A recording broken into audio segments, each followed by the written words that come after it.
चलिए देखिए, आज का जो पहला नियम आप पढ़े थे, द्रव्यमान का संरक्षण सिद्धांत, यही था ना। उसमें आपने देखा कि जब कोई रासायनिक अभिक्रिया होती है तो सारा का सारा अभिकारक प्रतिफल में यदि बदल गया तो जितना अभिकारक का मास होगा उतना ही प्रतिफल का मास होगा, और ये हमेशा लागू होता है। क्लियर है ये। दूसरा जो नियम है वो उसको हम बोलते हैं स्थिर अनुपात का नियम। इसमें law of definite proportion, Joseph Proust एक साइंटिस्ट का नाम है, 1799 में ही इन्होंने भी ये नियम दिया। और इस नियम को हम लोग स्थिर संगठन के नियम से भी जानते हैं। तो आप नीचे एरो देके लिख लीजिए, इस नियम को स्थिर संगठन के नियम से भी जाना जाता है। आप हेडिंग डाले हुए हैं क्या? जो लोग हेडिंग नहीं डाले हैं हेडिंग डाल दीजिए, और एकदम स्थिर दिमाग से पढ़िएगा तो समझ में आ जाएगा। ऐसा नहीं कि बहुत भारी है, थोड़ा अटपटांग टाइप का बात है। आगे जो 4-5 लॉ है, एक आध गो लॉ तो अभी आपको मानना पड़ेगा, वो बाद में साबित होता है।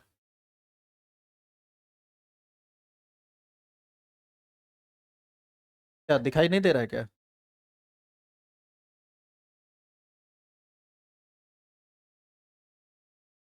इस नियम को स्थिर संगठन के नियम से भी जाना जाता है, और नीचे एरो देके लिखिएगा इस नियम के अनुसार।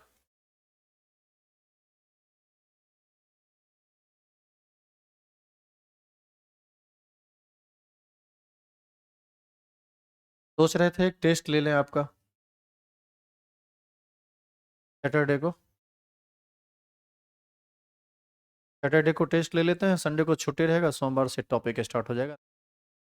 और अब जो टॉपिक स्टार्ट होगा, सुन लो नो, अब यदि तुम क्लास छोड़ा, अब तुमको समझ में, अभी तक यदि तुम, मतलब अभी तक यदि छोड़े हुए भी होगे ना तो किसी तरह काम चल जाएगा।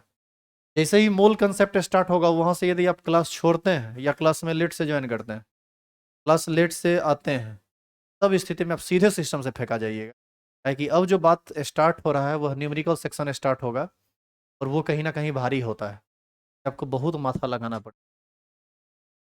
इसलिए कंटिन्यू रहिएगा, थोड़ा ज़्यादा कंफर्टेबल फील कीजिए। आप लिख चुके हैं इस नियम के अनुसार। अब ये नियम क्या कहता है उसको थोड़ा ध्यान से सुनिए, अभी कुछ मत लिखो, पहले सुनो और समझो, तब तब लिखना। ये नियम कहता है कि एक रासायनिक यौगिक में एक ही प्रकार के तत्व भार के विचार से हमेशा एक निश्चित अनुपात में परस्पर संयुक्त रहते हैं। ये बात बोला गया। अब ये स्टेटमेंट क्या है, आप इस स्टेटमेंट को एक एग्जांपल से समझ। जैसे कहा गया कि आगे कि इसको जैसे में यदि आप समझना चाहते हैं कि वो बात क्या बोला गया, तो ये कहा गया कि शुद्ध जल को हम किसी भी स्रोत से, जैसे बताइए, शुद्ध जल को हम नदी से भी प्राप्त कर सकते हैं, प्रयोगशाला में बना सकते हैं, चापाकल से निकाल सकते हैं, और अलग अलग सोर्सेस जो भी हैं, अलग अलग जगह से लाया जा सकता है ना जल को। वही कहा गया कि शुद्ध जल को हम किसी भी स्रोत, जैसे नदी से, समुद्र से, प्रयोगशाला में बना के, कुआं से आदि से, कहीं से भी प्राप्त करें, तो इस बात से कोई फर्क नहीं पड़ता है कि जल का स्रोत क्या है, उसमें हमेशा हाइड्रोजन तथा ऑक्सीजन तत्व भार के विचार से 1:8 में हो। इसके कहने का ये मतलब है, जैसे H2O का मॉलिक्यूलर फार्मूला क्या होता है, सॉरी सॉरी, जल का मॉलिक्यूलर फार्मूला क्या होता है? H2O। ये देखो, ये H2O है। H2O में दो तत्व है, एक है हाइड्रोजन और एक है ऑक्सीजन। आप यदि हाइड्रोजन का एटॉमिक मास देखेंगे तो हाइड्रोजन का एटॉमिक मास 1 होता है, तो एक एटम का एटॉमिक मास 1, तो दो एटम का, तो दो एटॉमिक मास हो जाएगा टोटल जोड़ के, किसका? हाइड्रोजन का। और ऑक्सीजन का 16, 16 2 18, यानी H2O के एक अणु का भार होगा 18। इसमें हाइड्रोजन कितना है और ऑक्सीजन कितना है? बैठ जाइए। हाइड्रोजन के एक अणु का भार कितना है? 18। इसमें हाइड्रोजन कितना है? 2। और ऑक्सीजन कितना है? 1। दोनों का अनुपात निकालेंगे, सॉरी, हाइड्रोजन का है 2 और ऑक्सीजन का कितना है? 16। इसका जो सिंपलेस्ट रेशियो आप निकालिएगा, ये आएगा 1:8। अब देखो, ये नियम कहता है कि आप इस जल को कहीं से भी काहे नहीं लाएं। यदि वो जल है तो निश्चित है कि उसमें हाइड्रोजन और ऑक्सीजन का जो द्रव्यमान अनुपात होगा वह 1:8 होगा। मतलब ये कहना चाह रहा है कि आप किसी भी स्रोत से जल को लाइएगा ना, तो जल का मॉलिक्यूलर फॉर्मूला फिक्स रहेगा, वो बदलने वाला नहीं है। ये बात समझ में? जैसे प्रयोगशाला में यदि आप जल बनाए तो वो भी H2O है, नदी से आप जल लाए तो वो भी H2O है, यानी उसमें तत्व हाइड्रोजन और ऑक्सीजन ही है। और हाइड्रोजन और ऑक्सीजन ही नहीं है, बल्कि वहां पर वो भार के विचार से एक फिक्स मास रेशियो में बंधा हुआ है। जैसे यहाँ पर कितना आया, 1:8। अब इसी पर ये प्राउस्ट ने क्या किया, एक एक्सपेरिमेंट किया। इस एक्सपेरिमेंट में उन्होंने क्या किया उसको देखिए, जो बात लिखा हुआ है वो आप देखिएगा, एनसीईआरटी में ये सब बात आपको लिखा हुआ मिलेगा। हम बस उसके द्वारा किए गए एक्सपेरिमेंट को आपको समझा रहे हैं। प्राउस्ट ने क्यूप्रिक कार्बोनेट, जिसका फॉर्मूला होता है CuCO3, ये दो नमूनों नमूनों के साथ प्रयोग किया, जिसमें एक प्राकृतिक तो दूसरा प्रयोगशाला में संश्लेषित था। प्राकृतिक का मतलब होता है कि नेचर में CuCO3 जहां पर मिल रहा है प्रकृति में, एक वो ले आया। और दूसरा क्या किया, प्रयोगशाला में CuCO3 मतलब इसको क्यूप्रिक कार्बोनेट को बना लिया। और उसके बाद उन्होंने पाया कि इसमें तीन तरह का तत्व है, कॉपर भी है, कार्बन भी है और ऑक्सीजन भी है। तो उन्होंने पाया कि प्राकृतिक रूप से जो क्यूप्रिक कार्बोनेट था उसमें कॉपर का प्रतिशत द्रव्यमान, कार्बन का प्रतिशत द्रव्यमान, ऑक्सीजन का प्रतिशत द्रव्यमान जो आया, वही प्रतिशत द्रव्यमान प्रयोगशाला में बनाए गए क्यूप्रिक कार्बोनेट का भी आया। इन्हीं दोनों में कोई अंतर नहीं है। उसी बात आगे ये लिखा हुआ है कि उन्होंने पाया कि इन दोनों नमूनों में तत्वों का संगठन समान था, जैसा कि नीचे दिया गया है। जैसे देखिए, नमूना नमूना लिया गया, परसेंटेज ऑफ कॉपर निकाला तो इतना परसेंट आया, ऑक्सीजन का परसेंट इतना आया और कार्बन का परसेंट इतना आया। किस में? प्राकृतिक नमूना में। और संश्लेषित नमूना में भी ये परसेंटेज इतना ही आया। अच्छा बताइए, परसेंटेज इसमें हम लोग कैसे निकालेंगे? यदि यदि वो निकाले होंगे परसेंटेज, तो कैसे निकाले होंगे इस बात को समझ। CuCO3 है ना, बताओ कॉपर का एटॉमिक मास कितना होता है? 63.5। कॉपर का होता है 12। और ऑक्सीजन का कितना होता है? एक ऑक्सीजन का होता है 16, तो ये हो जाएगा 16 तिया 48। अब आप इसको टोटल को जोड़ दीजिए, टोटल को जोड़िएगा तो कुछ मास आएगा कि नहीं आएगा? अब बताइए, टोटल एक बार जोड़ लेते हैं, 48 12 60, 60 60 हो जाएगा 120, ये हो जाएगा 123 दशमलव।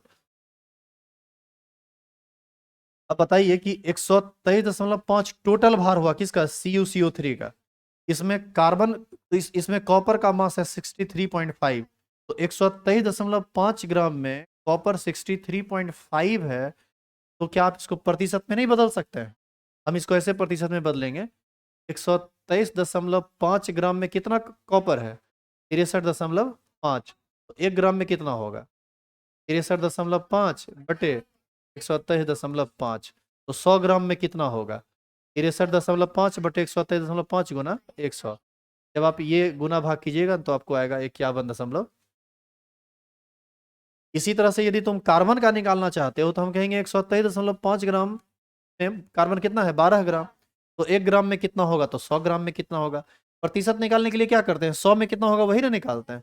तो जब आप 100 में निकालिएगा तो कार्बन का प्रतिशत आएगा आपको 9.74। और यदि आप ऑक्सीजन का निकालिएगा तो आप कहिएगा कि 123.5 ग्राम क्यूप्रिक कार्बोनेट में ऑक्सीजन कितना ग्राम है? 48 ग्राम। तो 1 ग्राम में कितना होगा? 48 बटा 123.5। इसी 100 ग्राम में कितना होगा? वो आ जाएगा 48 बटा 123.5 गुना 100। जब आप उसको गुना भाग कीजिएगा तो आपको आएगा 38.91। तो इस तरह से जो प्राकृतिक नमूना था उसमें कैलकुलेशन किया तो उसमें भी प्रतिशत यही आया, और जो प्रयोगशाला में बनाया उसमें भी प्रतिशत यही आया। इस बात से यह बात साबित होता है कि कोई निश्चित पदार्थ यदि आप जल लेते हैं तो उसको आप कहाँ से लाते हैं, इस सब बात से कोई लेना देना नहीं है। उसमें जो तत्व संगठन के विचार से है वो फिक्स अमाउंट में है, उसका प्रतिशत अमाउंट फिक्स होगा, वो बदलने वाला नहीं है। तो लिखेंगे तो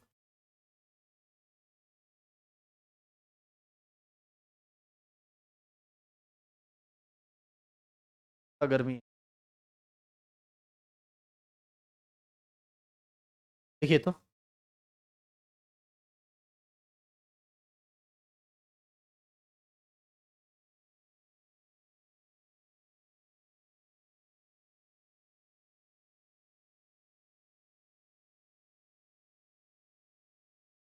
ये जो चीज़ आप पढ़ रहे हैं ना, ये थोड़ा बोरिंग टाइप का चीज़ है, खाली लिखने टाइप का है, बहुत ज़्यादा दिमाग लगाने वाला ये सब चीज़।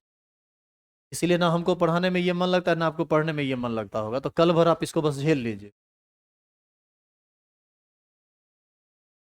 सबसे लास्ट वाला जो नियम है बहुत खतरनाक नियम है, जल्दी समझ में नहीं आता है।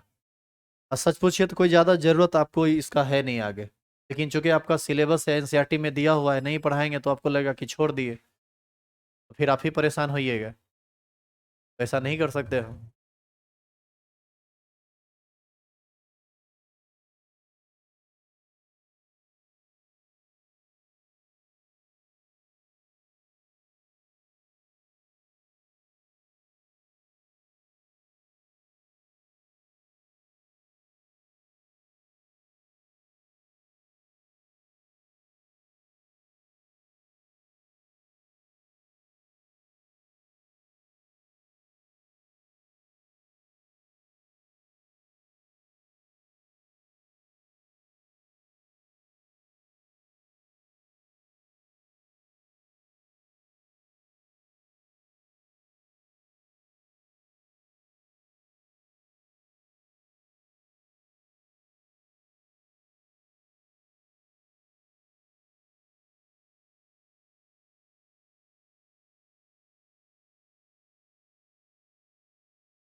ओके, आगे बढ़े, इसको पूरा लिख लीजिए तो।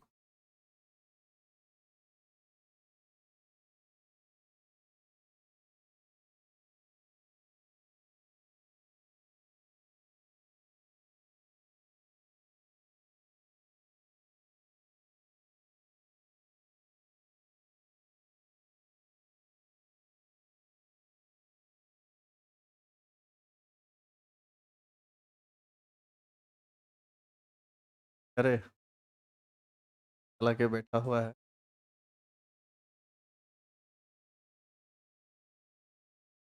पता है ये फैन चलने से उधर गर्मी बढ़ गई है।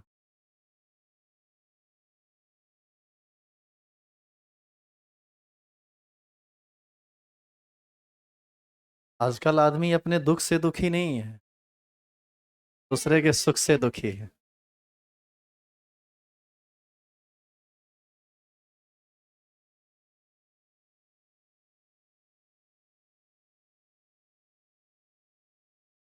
अब चेंज करें?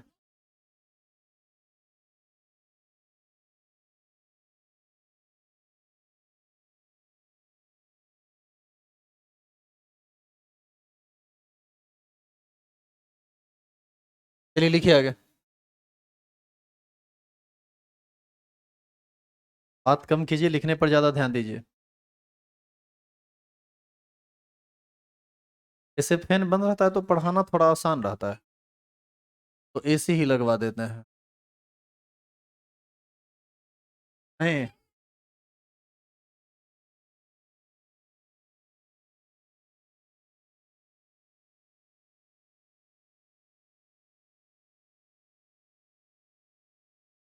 चलिए लिखिए जल्दी से।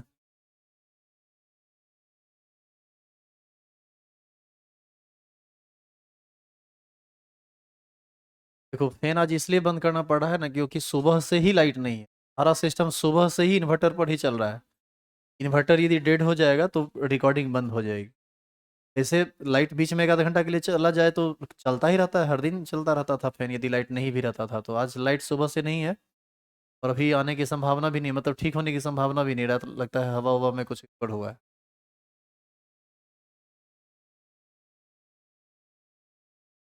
रात देर रात आई थी, थोड़ी 11-12 बजे थोड़ा सा चला था। अरे, बिजली विभाग को थोड़ा बहाना चाहिए होता है। नहीं नहीं, लाइट है, अभी है लाइट, ऐसा नहीं कि लाइट नहीं, लाइट में वोल्टेज नहीं है, बहुत सीरीज टाइप से हो।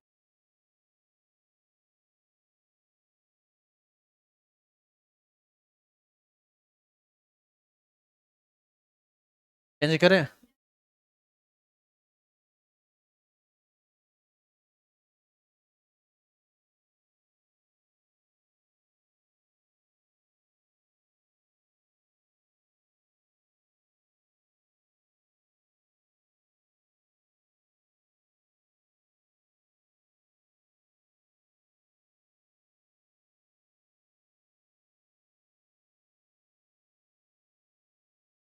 पढ़े आगे,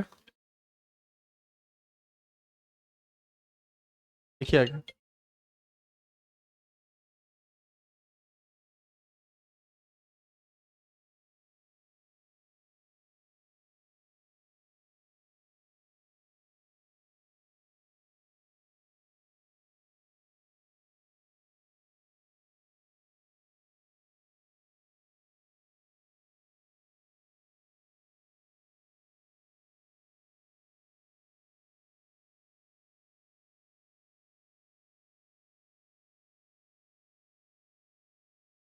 इस टेबल को भी लिख लीजिएगा।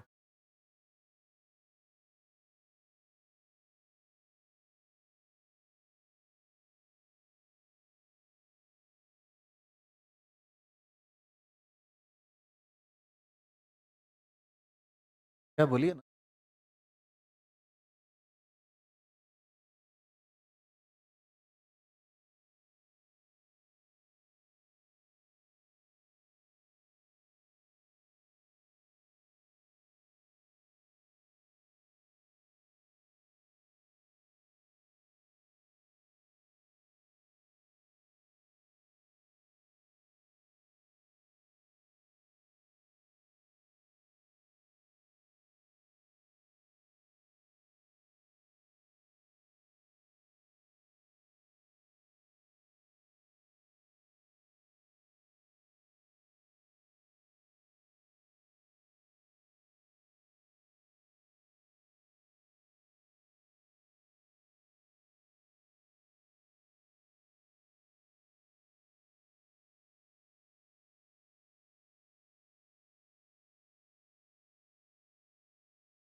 कोई बात करना, बाद में कहना कि लिखे नहीं है।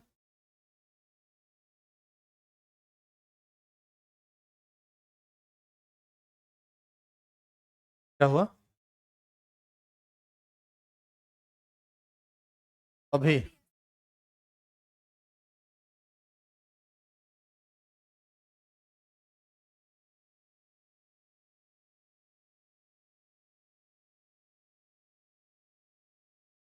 ये नहीं लिखना है, ये नहीं लिखना है।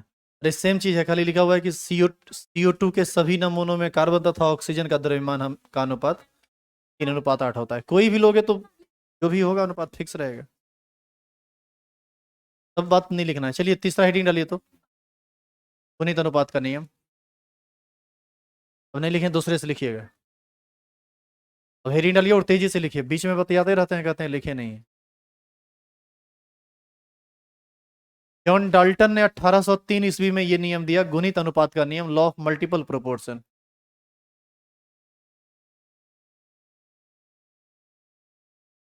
इस नियम का स्टेट, पहले आप सिर्फ हेडिंग डालना, गिवन बाय जॉन डाल्टन, ये लिख लेना कौन नियम कौन दिया है, बस ये कॉपी में रहना चाहिए। जरूरी नहीं है इसको याद रखना, ये हिस्ट्री है केमिस्ट्री का। केमिस्ट्री एक साइंस है, इसको हिस्ट्री के रूप में याद वाद रखना कोई ज़्यादा जरूरी नहीं होता है। कॉपी पर लिख लीजिए, यदि जरूरत पड़े कभी कोई पूछे तो कहिएगा हाँ ठीक है देख के बताते हैं। अरे भाई ये कोई कंसेप्चुअल बात थोड़ी है, एग्जाम में ये सब नहीं पूछता है जनरली।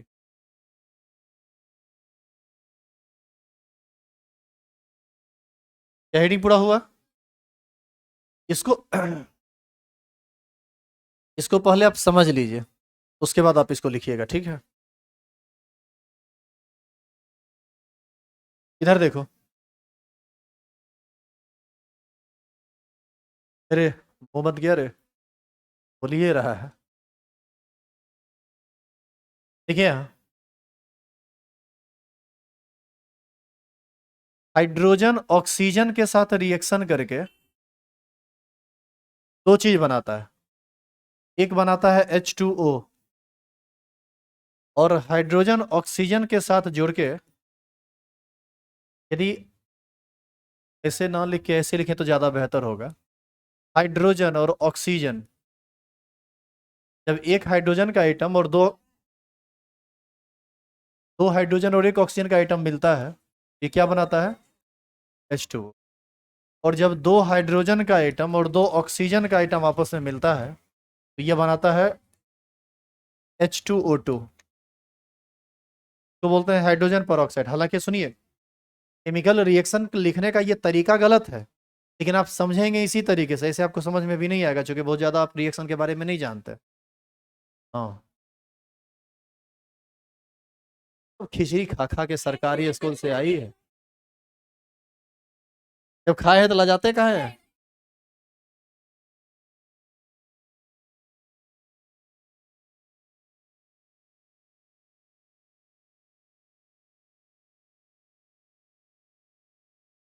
टॉपिक मिल गया हल्ला करने के लिए।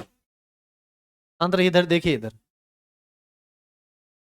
हाइड्रोजन का 2 ग्राम, एक हाइड्रोजन का एटॉमिक मास एक तो दो का, तो हालांकि यहाँ ग्राम नहीं कह सकते, ये सब बोलना थोड़ा देखो।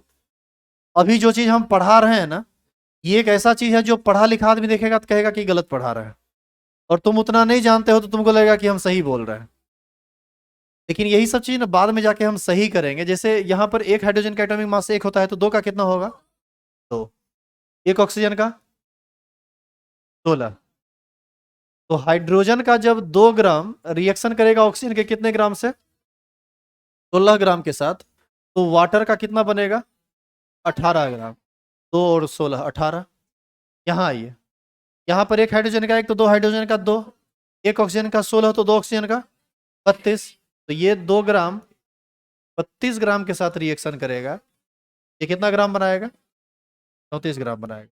अब आप एक चीज देखिए कि दो तत्व मिलकर दो या दो से अधिक यौगिक का यदि निर्माण करें, जैसे यहाँ पर हाइड्रोजन और ऑक्सीजन मिला है, हाइड्रोजन ऑक्सीजन यहाँ भी है, हाइड्रोजन ऑक्सीजन यहाँ भी है, लेकिन बनने वाला यौगिक अलग है। ये है H2O और ये है H2O2। ये पानी पीने के काम में आता है, H2O2 हाइड्रोजन पर ऑक्साइड है, ये कान साफ करने के काम में आता है। मजाक नहीं, मैं सही सही कह रहा हूँ। सुनिए, अब आप एक चीज देखिए कि जब दो दो तत्व मिलकर दो या दो से अधिक यौगिक का निर्माण करते हैं या दो यौगिक का निर्माण करते हैं, तो वैसे वैसे स्थिति में एक यौगिक का जो निश्चित भार है वह दूसरे यौगिक के साथ जब जुड़ता है तो वो एक सिंपल रेशियो में होता है। अब जरा सोचिए कि इसका 2 ग्राम इसके कितने ग्राम के साथ रिएक्शन किया, और इसका 2 ग्राम इसके कितने ग्राम के साथ रिएक्शन किया, इस दोनों का रेशियो निकालिए तो 16/32। एक सिंपल रेशियो आ जाएगा 1:2। ये कभी भी आपको 1:2.5 नहीं आएगा, ये कभी भी आपको 1:3.5 नहीं आएगा, ये हमेशा आपको एक सिंपल होल नंबर में आएगा। समझ में आया कि ये क्या नियम है? तो इसी बात को देखो यहाँ पर लिखा हुआ है। अब जो बात हम बोले हैं उसी को हम थोड़ा पढ़ रहे हैं, सुनिएगा ध्यान से। जब दो तत्व परस्पर संयोग कर, अभी दो तत्व था ना, हाइड्रोजन और ऑक्सीजन, संयोग कर दो या दो से अधिक यौगिक बनाते हैं। एक यौगिक बना था H2O और एक यौगिक बना था H2O2।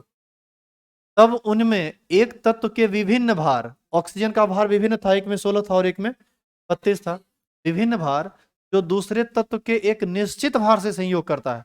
आपको याद है हाइड्रोजन दोनों में दो दो ग्राम था, एक तत्व का भार निश्चित 2-2 ग्राम है, दूसरे तत्व का भार बदल रहा है, संयोग करते हैं तो वह परस्पर परस्पर सरल अनुपात में होते हैं या छोटे पूर्णांकों के अनुपात में होते हैं। छोटे पूर्णांक मतलब पूर्ण अंक का अनुपात रहेगा, वो 1.5 2.5 पौने 3 टाइप का नहीं रहेगा, यही ये नियम कहता है। जैसे हाइड्रोजन ऑक्सीजन के साथ संयोग करके दो यौगिक जल तथा हाइड्रोजन परऑक्साइड का निर्माण करता है। अभी तुरंत देखिए लिखे थे ना वही, हाइड्रोजन और ऑक्सीजन मिलकर क्या बनाया? वाटर। इसका 2 ग्राम इसके 16 ग्राम के साथ रिएक्शन किया, फिर हाइड्रोजन ऑक्सीजन के साथ रिएक्शन किया तो 2 ग्राम कितने के साथ किया? 32 के साथ, तो क्या बना दिया? Hydrogen peroxide. अब यहाँ पर देखिए लिखा हुआ है कि यहाँ ऑक्सीजन के द्रव्यमान अर्थात 16 ग्राम तथा 32 ग्राम, ऑक्सीजन ऊपर में 16 है नीचे में 32 है, जो हाइड्रोजन के निश्चित द्रव्यमान 2 के साथ, यहाँ भी 2 ग्राम है वहां भी 2 ग्राम है, 2 के साथ संयुक्त होते हैं कि एक सरल अनुपात 16:32 करेंगे तो 1:2 हो जाएगा, 16:2 में आ गया। कार्बन और ऑक्सीजन मिलकर दो यौगिक बनाता है, एक बनाता है कार्बन मोनोऑक्साइड और एक बनाता है कार्बन डाइऑक्साइड। कार्बन का 12 ग्राम लीजिएगा, ऑक्सीजन का 16 ग्राम लीजिएगा तो कार्बन मोनोऑक्साइड बनेगा। फिर कार्बन का 12 ग्राम लीजिए और ऑक्सीजन का 32 ग्राम लीजिए तो कार्बन डाइऑक्साइड बनेगा। आप एक चीज ध्यान दीजिए, कार्बन का यहाँ भी 12 ग्राम, यहाँ भी 12 ग्राम, लेकिन यहाँ पर ऑक्सीजन 16 ग्राम है और यहाँ पर ऑक्सीजन 32 ग्राम। एक बार फिर से देखिए तो उसका जब मास निश्चित किया तो ये फिर एक सिंपल रेशियो में आ गया कि नहीं आ गया? यही नियम, बात का नियम, यही बात समझ में। देखिए तो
हाँ एग्जाम।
दोनों एग्जाम्पल हो गया।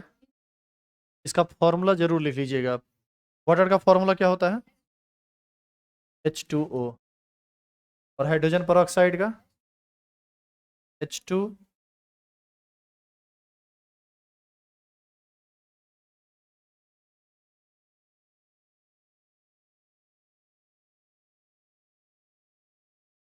माने था लिखा हुआ।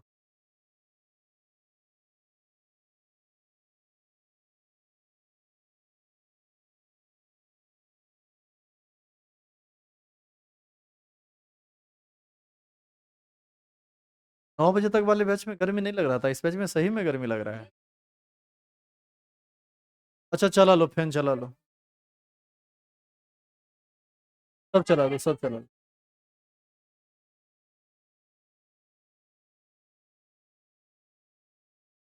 F4 ऑन कर दो बुआ। सब चला दो ना रे। वो नहीं चलेगा, वो लाइट लाइट पर ही चले, वो इन्वर्टर पर चलेगा ऊपर का फैन।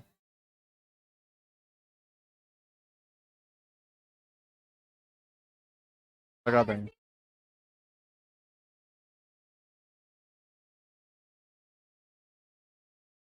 हो गया लिखा हुआ?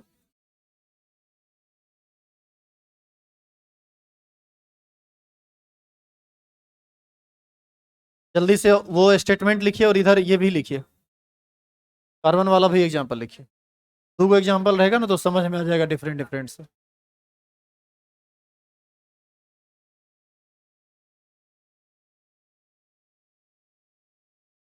सुन लो, कम दिमाग लगाने वाला केमिस्ट्री खत्म कल से, कल तक में। आगे जो स्टार्ट होने वाला है वो दिमाग लगाने वाला केमिस्ट्री है। अब तुमको लगने लगेगा कि केमिस्ट्री बहुत आसान नहीं है, बहुत मेहनत करना पड़ेगा तुमको, क्योंकि ये सब चीज़ तो नॉर्मल उतारने वाला चीज़ है। ये सब तो ऐसा चीज़ है ना कि जिसको लिखा हुआ यदि आपको मिल जाए तो आप खुद से भी कर लें तो समझ में आ जाए। लेकिन फिर भी कहीं ना कहीं थोड़ी बहुत जरूरत होती है तो हम बता दिए। अब आगे से थोड़ा सतर्क रहिए अब। अल्लाह करने का मौका आपको नहीं मिलेगा, इतना ना दिमाग लगाना पड़े। नहीं, डरा नहीं रहे, ये एक वास्तविकता है जो बता रहे हैं। हम आपको बस सचेत कर रहे हैं आगे के लिए। हैं? आप क्लास रेगुलर करके देखिए, चीजें कितनी भी भारी क्यों ना हो, आप नहीं समझे तो बताइएगा। आपको सिर्फ रेगुलर रहना है, बाकी आपको केमिस्ट्री कैसे समझना है और समझाना है हमको, वो हम समझ लेंगे। हार्ड इसलिए क्योंकि आपको लगेगा कि माथा गर्म हो रहा है। तुम लोग को मथे नहीं है तो गर्म क्या होगा? बहुत है।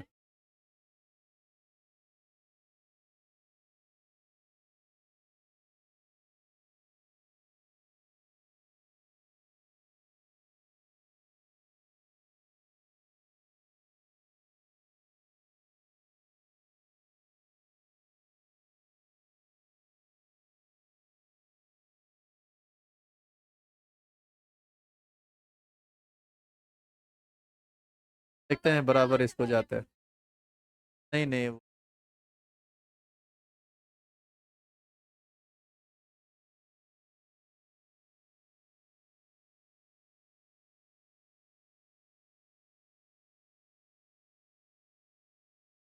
हो गया, नीचे तक लिख लिए?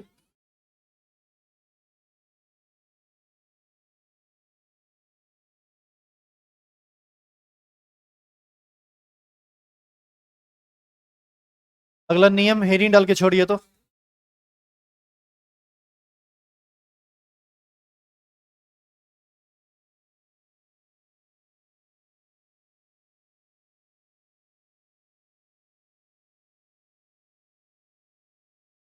हेडिंग डाल के छोड़ दीजिए, इसको कल करेंगे।